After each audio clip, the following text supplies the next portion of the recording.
Assalamualaikum warahmatullahi wabarakatuh. Halo teman-teman semua, kembali lagi bersama saya Raffi Ahmad Razak dari Razakar. Dan mungkin ini ya teman-teman, judulnya aja tuh kayak udah menjadi top of mind orang-orang, yaitu hilirisasi. Karena sejujurnya teman-teman, hilirisasi ini adalah program yang bukan benar-benar baru akan dilakukan dan lain-lain, enggak. Indonesia itu sudah pernah berhasil melakukan hilirisasi terhadap satu komoditas dan akhirnya kita menjadi rajanya komoditas tersebut di dunia. Komoditas apa itu? Minyak goreng nabati atau minyak kelapa sawit teman-teman, atau CPO ya kalau bahasa internasionalnya. Dan gini teman-teman, kenapa kita bisa menjadi rajanya minyak nabati atau minyak kelapa sawit di dunia?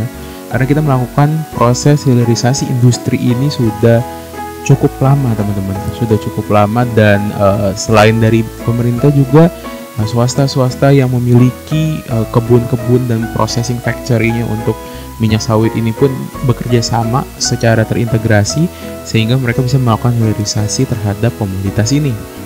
Dan mungkin teman-teman kemarin sempat meragukan ya kan, tuh minyak sawit tambang kan belum tentu bisa. Mungkin kita akan bahas bisa atau tidaknya pada saat mulai dilakukan ya teman-teman, dipraktekkan. Tapi di sini sebenarnya saya ini pengen bikin video ini waktu tahun 2022, cuman ketunda hampir 2 tahun ya. Ada apa emang di tahun 2022 yang sama-sama kita tahu yang mirip juga terjadi sekarang, seperti kasus beras, yaitu waktu tahun 2022 kita mengalami kelangkaan minyak. Dan di sini beda dengan beras kan tahu sekarang lebih ke sebenarnya berasnya ada, cuman harganya mahal. Kalau dulu minyak benar-benar hilang teman-teman, benar-benar hampir hilang. Dan kenapa bisa kayak gitu? Ini sebenarnya panjang banget ceritanya teman-teman. Tapi ya nggak apa-apa, saya pengen ceritain ini sekarang karena masa ya ditunda-tunda lagi gitu. Karena ini adalah sebuah apa ya namanya, efek dari keberhasilan hilirisasi terhadap industri CPO ini. Jadi waktu tahun 2022 teman-teman, itu ada kebijakan dari Uni Eropa yang melarang impor ekspor minyak kelapa sawit, dikarenakan mereka merasa bahwa impor dan ekspor minyak kelapa sawit ini itu merusak lingkungan. Jadi emang karena efek green industry dan lain-lain, dan akhirnya mereka meniadakan impor dan ekspor untuk kelapa sawit. Sedangkan Indonesia pada saat itu sudah menjadi eksportir kelapa sawit atau ekspor minyak kelapa sawit terbesar di dunia.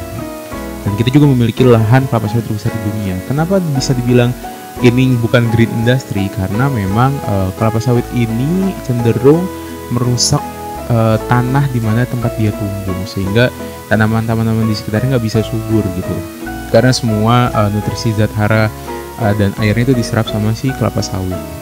Nah terus Indonesia itu nggak pernah yang namanya jual kelapa sawit dalam bentuk mentah keluar. Itu diolah di kita sampai jadi minyak goreng, baru kita jual keluar. Akhirnya apa? Karena ada pelarangan tadi, kita sebagai produsen terbesar, sebagai eksportir terbesar, itu bisa melakukan penekanan terhadap industri ini, yang akhirnya seluruh dunia itu bergantung sama Indonesia untuk kasus minyak ini. Dan akhirnya harganya CPO secara internasional itu membumbung naik. Sedangkan di dalam negeri, di Indonesia, itu harga minyak sebenarnya disubsidi oleh pemerintah, sehingga harga kita sama harga dijual keluar itu beda, cukup selisih jauh lah, Rp5.000 per liter dulu waktu untuk minyak. Dan itu ya akhirnya membuat para pemain atau para industri ini, pemilik perusahaan-perusahaan lebih memilih untuk menjual harga minyak keluar daripada ke dalam negeri, karena harganya kan lebih mahal. Karena tadi selisih marginnya semakin lebih besar gitu. Yang alhasil membuat stok minyak di dalam negeri itu menipis sehingga menjadi langka. Kasusnya berbeda dengan beras juga, karena beras itu diatur oleh Kementerian Pertanian dan juga Bulog di Indonesia. Sedangkan minyak goreng atau minyak kelapa sawit itu enggak sama sekali diatur teman-teman. Bukan sama sekali ya. Pengaruh swasta atau perusahaan yang mengelola kelapa sawit ini lebih besar daripada pengaruh aturan pemerintahan, sehingga dilakukan tadi seluruh stok yang ada itu dijual keluar dan tidak disisakan di dalam Indonesia, yang akhirnya timbullah kelangkaan.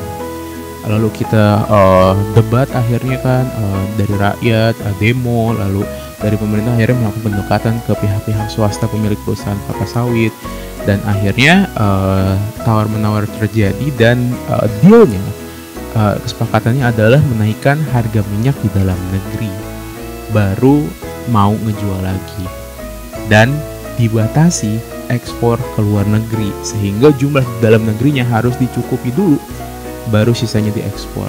Setelah pemerintah akhirnya membuat kebijakan seperti itu, harga minyaknya sedikit turun, gak semahal waktu benar-benar hilang, dan juga stoknya kembali muncul ada lagi gitu teman-teman.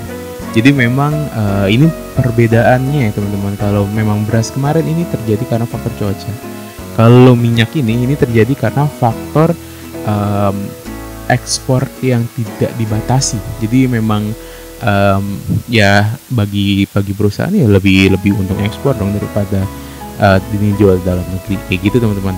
Dan ini harapannya sebenarnya, kita harapannya tadi industri lain juga bisa seperti si kelapa sawit ini, bisa ngedikte si orang-orang yang ada negara-negara sekitar kita yang butuh komoditas tersebut untuk diatur sama kita, sama Indonesia. Minyak kelapa sawit bisa kok. Ya tadi terjadi di tahun 2022. Ya harga CPO itu naik cuman gara-gara Indonesia teman-teman. Hanya sana karena satu negara kita sebagai produsen terbesar. Ya berarti kita bisa menerapkan ini juga ke industri lainnya. Salah satunya yang paling besar lagi cadangannya selain minyak kelapa sawit di Indonesia adalah nikel teman-teman. Nikel ini sebagai bahan baku baterai, yang baterainya tersebut digunakan untuk kendaraan listrik. Cadangannya terbesar di dunia tuh Indonesia tuh untuk nikel. Jadi memang bisa banget untuk dilakukan yang sama seperti si minyak kelapa sawit ini. Jadi kita nggak jual lagi si nikelnya itu dalam bentuk mentah ke luar negeri, tapi bisa diolah sampai jadi baterainya, baru kita jual ke negara-negara lain.